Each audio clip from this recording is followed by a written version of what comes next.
for 5 minutes, and then you're going to build yourself up and then do 10 minutes. 5 minutes this week and 10 minutes next week, and then 15 minutes in the third week, and then in the fourth week, you're doing 20 minutes a day. I mean, that's amazing. So a successive approximation is if you say I'm going to do 5 minutes every day this week.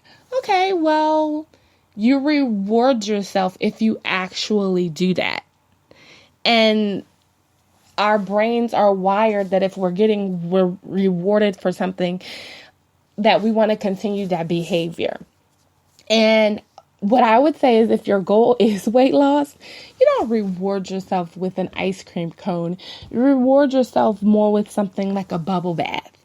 I don't know about you, but for most of us, I don't get to take a nice bubble bath every day. I'm usually very busy. I'm usually running from point A to point B. And when I take a bubble bath, it is like heaven. It is just like total heaven. So a bubble bath would be an awesome reward for meeting a goal. Because, like I said, most of us are taking showers every day, and just a bubble bath with candles and bubbles, that would just be a nice to soak in some lavender, Epsom salt. That just sounds like heaven. So that's an example of successive approximations. And that's your first tip to getting healthy. So I used weight loss as a goal, but again, this can be for any goal. Whether it's saving money, whether it's weight loss, whether it's cooking better meals, whether it's looking for a job and you've got to make a certain amount of contacts a day. It could be for anything. So just remember, small steps, big results. Okay, so the second tip to getting healthy is to do the hokey pokey. Yes, I made this up. I made it up because I was just trying to think of something catchy that you can remember. Do the hokey pokey. Do you remember the old little song? I guess it's a song that you had when you were in grade school. Do the hokey pokey and you turn yourself around. That's what it's all about. Hey, do you remember that? Well, you should do it every day. Sing the song and do the movements. It's probably like 5 minutes or less. I don't know. However long it takes you to do the hokey pokey, you should do it. Because what that actually does for your body, it wakes up your body. It wakes up your senses. It rejuvenates you. So And this doesn't matter what kind of job you have, but especially if you're in a sedentary job. If you're a person, you work in an office, you type all day, you literally actually need this because you're sedentary for most of your day. I mean, you may get up a few times, but you're sedentary for most of it. And you need to move your limbs. You need to get the nerves in your fingers, in your neck, in your hands, and in your toes, and in your legs rejuvenated, and you need to get them sparked up. But it also applies to you if you're a person who, moves for your job. Because even when you move for your job, you're doing specific movements every day, and you're probably still not moving certain nerves and certain muscles in your body. So I said do the hokey pokey because when you do the hokey pokey, you're shaking and you're moving some of these muscles and appendages that you don't really move much, and you're waking them up, and you're getting your circulation going again, and you're reactivating the muscles and the nerves in your fingers and in your toes and in your legs and in your neck. And that can really change your mood. And like I said, we're talking about 5 minutes here. We're not talking about an aerobic activity. We're not talking about, carving time out to do some kind of strategic thing. We're talking about singing the song, doing the hokey pokey, getting it over with after a long day, and just feeling good. And the way that you feel when you do it, I guarantee you're gonna laugh because you're probably gonna think this is silly.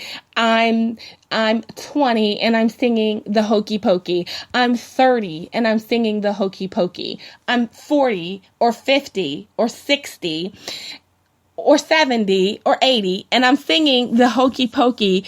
But guess what? You're going to have a little bit of nostalgia because you're going to think about that song, and when you last said it, you're going to be like, okay, I was a kid the last time I did this. Or maybe you did it at some kind of company picnic or outing and you guys did it and you're thinking about that time. So it's going to rejuvenate your mind and your spirit, and it's going to give you good thoughts about when you last did it. And most importantly, it's going to rejuvenate those nerves and reactivate those muscles in your body and make you move those phalanges and things that you don't get to move ordinarily every day. And your brain power is going to be rejuvenated. You're probably going to sleep a lot better that night. If you do it in the morning, it'll probably boost you for your day. And if you do it at night, it's something that's going to just invigorate you so that you can get a good night's sleep. So I know there's a lot of split information out there on exercising at night.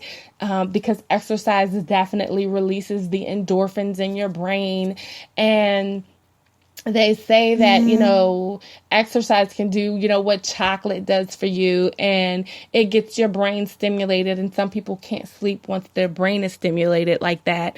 And they say, maybe you want to get exercise in the morning. For me, it always worked differently. And there may be someone listening who, exercise affects us differently. Here's my thought and opinion on it. If you can get up in the morning earlier than you need to, before you have to be at work, and get some exercise in and get your body moving and feeling good before, and still have time to do everything that you need to do, I think that is awesome. But my thought on it is, no matter what time that you get it in, even if it's after work, it's going to be good, because it's better to get it in than not getting it in at all. Because it's not cool to be like, oh, well, okay. Especially now that it's being, dark at 5 p.m. and it feels like it's 8 or 9. But it's not cool to be like, okay, well, it's dark outside and I didn't do it this morning, so, oh, well, we're not going to do it. So that's not cool. And I always think it's better to get it in than not. But if exercise is something that, if you're a person that it really affects you when you do it in the evening time, then I would advise you not to do it. And you should, check with a medical practitioner or, holistic specialist to see, the types of things that you can do. But if you're doing the hokey pokey at night, like I said, it's 5 minutes or less. And it's just something that's awakening your body parts. And it's shouldn't be enough to kind of interrupt your sleep patterns. So it's something that can help you without actually interrupting, your sleep flow. Okay, so let's move on to the third tip, because we've got 8 and I definitely want to get through all of them so that you can use these tips and you can get started right away on getting healthy. So my third tip for you is to cover up. What do you mean, Sherelle, cover up? Well, cover up, you guys. The flu season is swiftly approaching, and as you may or may not know, germs and viruses spread to us through our eyes, our ears, our nose, and our mouth gates. Yes, so did you know that? Germs and viruses get to us through our head. So it's so important to cover up your head. Yes, It's all about covering up your head, especially if you're going to a concert or if you're flying in an airplane, if you're traveling, if you're shopping in crowds this holiday season. You should cover up with a scarf or a hat, or a face mask, something that, covers up your eyes and your ears and your nose, especially when you're around a lot of people. And one thing that I can say is if you have kids, you have to be extra protective, because kids carry a lot of germs and they're out in places with a lot of kids. So even if you're going somewhere and you're not around a lot of people, your child is going to school and being around a lot of people. So you have to keep your kids geared up too and protected. And it's hard to be covered up all the time. You can't go in a building and stay covered up, especially if you have kids. Your kids can cover up on their way, but it's unlikely that they can cover up their entire time when they're at school around other sick kids. But the main premise is to cover up. If you're going out and you're going around other people, and this is mostly for you, keep your face and your ears and your eyes and your nose and all those things covered up. Because if they're covered, germs, they're a barrier to germs that are coming your way. Now, the next thing that I'm going to talk about is a very sensitive topic. We're still in tip 3, cover up. But this is a very sensitive topic. I've been having some conversations with some people lately. And yeah, it's a very sensitive subject. But that's why I have my own show, because I can talk about these subjects. So here goes, okay? The flu season, as I mentioned, is swiftly approaching. I'm not a big fan of the flu vaccination. I'm just not. Admittingly, I did not get it, and admittingly, I'm not going to get it. Now, if you're a person who has a low immune system, or you're an elderly person, or you've been sick a lot, or even this is for your children, you have to make the decision about getting the vaccination. I don't recommend it. I wouldn't get it for me and my family. But if you are a person who falls into these categories of having a low immune system or being elderly or young, you have to follow the advice of your doctor or your medical practitioner or your holistic specialist. I can't give you the medical advice on that, but I'm a huge believer that if you're relatively healthy and if you're doing things every day to stay healthy, and that's part of the reason why I'm giving you these tips, we have to learn to be more compassionate to ourselves. I've been talking about this since this show began. I will always continue to talk about it. We show compassion in this world to other people, but we don't show it to ourselves. How can we keep ourselves healthy? How can we keep ourselves well? And some of these things that I'm telling you to do are quick things you can do for yourself daily. Listen, if you're getting moving, that's boosting your immune system. If you're covering up, that's keeping you healthy. If you're doing the hokey pokey and you're reactivating your circulation and getting those nerves moving, these things are good for your heart. These things are good for your body. These things are keeping you limber and oiled and going. Our bodies are machines. We have to take care of them. And it's not big things. This is the very first tip that I gave you. Small steps, big results. It's not some big magic pill or some big one thing that you can do one time and it's done.